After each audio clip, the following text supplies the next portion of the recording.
primer lugar, comentarles sobre el protocolo que aquí conocemos como tratado, que se firmó la semana pasada aquí en Palacio Nacional. Ese está intacto.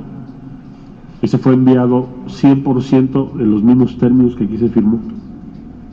No tiene letras chiquitas, paréntesis, adendums, nada.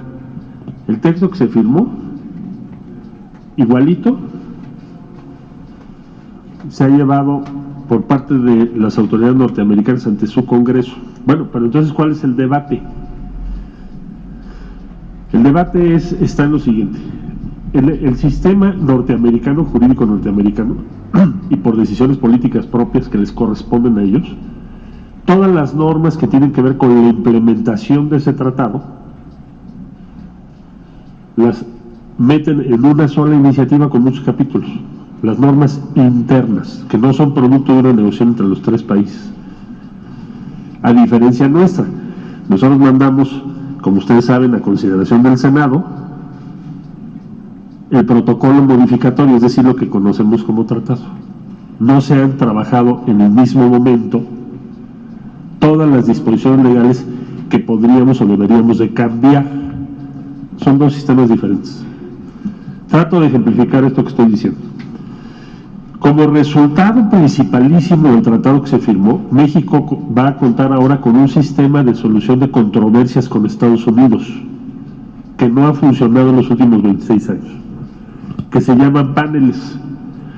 Oiga, me preguntarán ustedes por qué son tan importantes los paneles para solucionar las controversias con Estados Unidos. Bueno, porque ya no hay paneles, ni siquiera en la Organización Mundial del Comercio. Si tú tienes una diferencia con Estados Unidos hoy, es asimetría unilateral. Acero, tomate, atún, aguacate, el que ustedes quieran.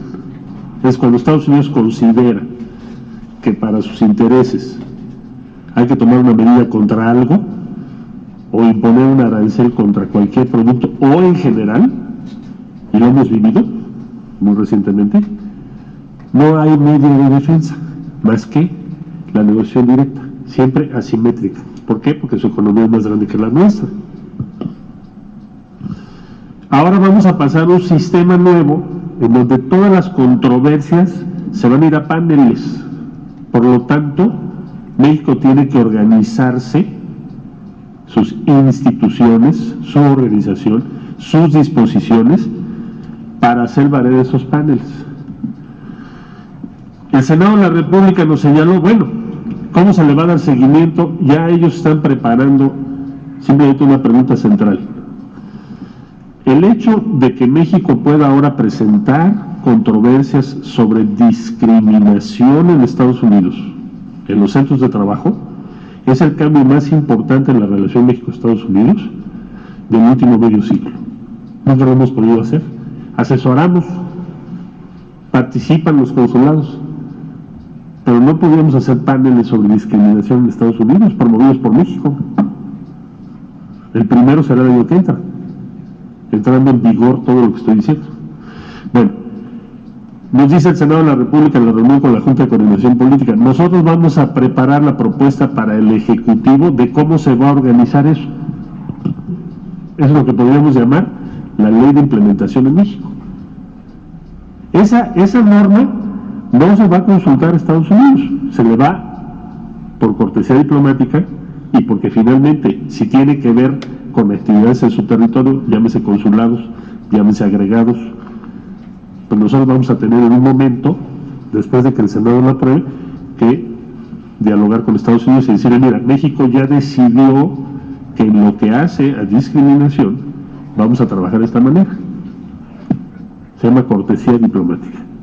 Y ellos tienen que autorizar, porque los agregados o consulados en su territorio, pues están autorizados de acuerdo a las regulaciones internacionales por el país anfitrión, igual en el caso de México.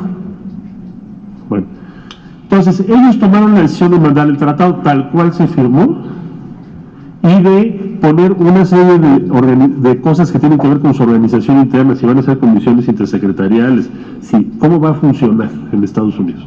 Esto no es sujeto o no es objeto de consulta con México, como tampoco lo será las leyes de implementación mexicanas. Nosotros no se las vamos a someter a consulta a otro país, ni a Estados Unidos ni al Canadá. Se tomarán por el Senado de la República y en su caso la Cámara de Diputados. Bueno, dentro de esas normas de implementación, el Congreso se propone que el Congreso de Estados Unidos le ordene vía ley al Ejecutivo de los Estados Unidos que designe 5 agregados, o hasta 5, dice hasta 5 agregados laborales en México, a efecto de darle seguimiento a las medidas que nosotros tomemos de reforma laboral, el avance de las cuestiones laborales en México. Bueno, ¿por qué Jesús Seade lo plantea esto el día sábado? Primero me informó, porque el viernes se mandó este documento, se hizo público, y ese documento, estoy hablando de la implementación en Estados Unidos que acabo de explicar. Entonces, ¿por qué lo plantea? Bueno, por 2 razones, una de fondo y una de forma. De forma porque se debió haber, como nosotros lo haríamos en unos meses, se le debió haber dicho a Jesús: oye Jesús, vamos, el Congreso de los Estados Unidos está pidiendo que designemos hasta 5 agregados laborales. ¿Cuáles son las funciones de los agregados y sus límites? Bueno, pues están regulados por instrumentos internacionales, empezando por la Convención de Viena, en fin, hay una serie de disposiciones internacionales. Los agregados, hoy tenemos agregados Estados Unidos de asuntos económicos y laborales. Los agregados no pueden ir a ningún establecimiento en nuestro país porque nuestro ordenamiento no se los permite, ni se los permitirá jamás. Hoy existe ese agregado en México. Es una mujer que lleva asuntos económicos y laborales. México ha tenido agregados laborales también de Estados Unidos. Teníamos 2. ¿Por qué? Pues porque hemos encontrado trabajo forzoso o forzado, y como ustedes saben, ha habido muchos casos de violación de derechos laborales. Pero los agregados no tienen potestades para ir a ningún establecimiento, ni pueden sustituir ni hacer nada que no les autorice el gobierno anfitrión. Pueden hablar a la Secretaría de Trabajo: oiga, por conducto de la Cancillería, mándenme un reporte porque ustedes dicen en su ley que este año van a ser 10 estados, el año que viene 10 estados, díganos o compártanos qué avance tiene. Eso sí lo pueden hacer. No necesitas el agregado laboral, lo puede hacer el embajador. Pero digamos que los agregados, su función es esa. Pero entonces Jesús lo objeta y lo va a conocer primero porque hemos hecho una diplomacia transparente. Alguien dice: no, pero es que nos están mintiendo. No, jamás ha mentido Jesús. Jesús es una gente que todos los días nos ha dicho exactamente lo que está pasando. Y por eso el sábado también lo dijo. Y es el valor supremo. Segundo, marca la forma porque no fue consultado él como representante de México. ¿Y por qué es todavía más relevante? Pues porque los agregados los autoriza México. Ese es el fondo. Es decir, ningún país puede designar agregados en México si nosotros, la Secretaría de Relaciones Exteriores, vía la Dirección General de Protocolo, no los acepta o autoriza. Entonces, ¿qué es la disposición? Concluyo. Esa disposición es: el Congreso de Estados Unidos decirle a su Ejecutivo: necesito que nombres hasta 5 agregados laborales en México, para que nos manden la información de los avances que ellos llevan de sus reformas laborales. Eso es lo que dice. Entonces, de forma, oigan, me hubieran dicho antes de que lo publicaran.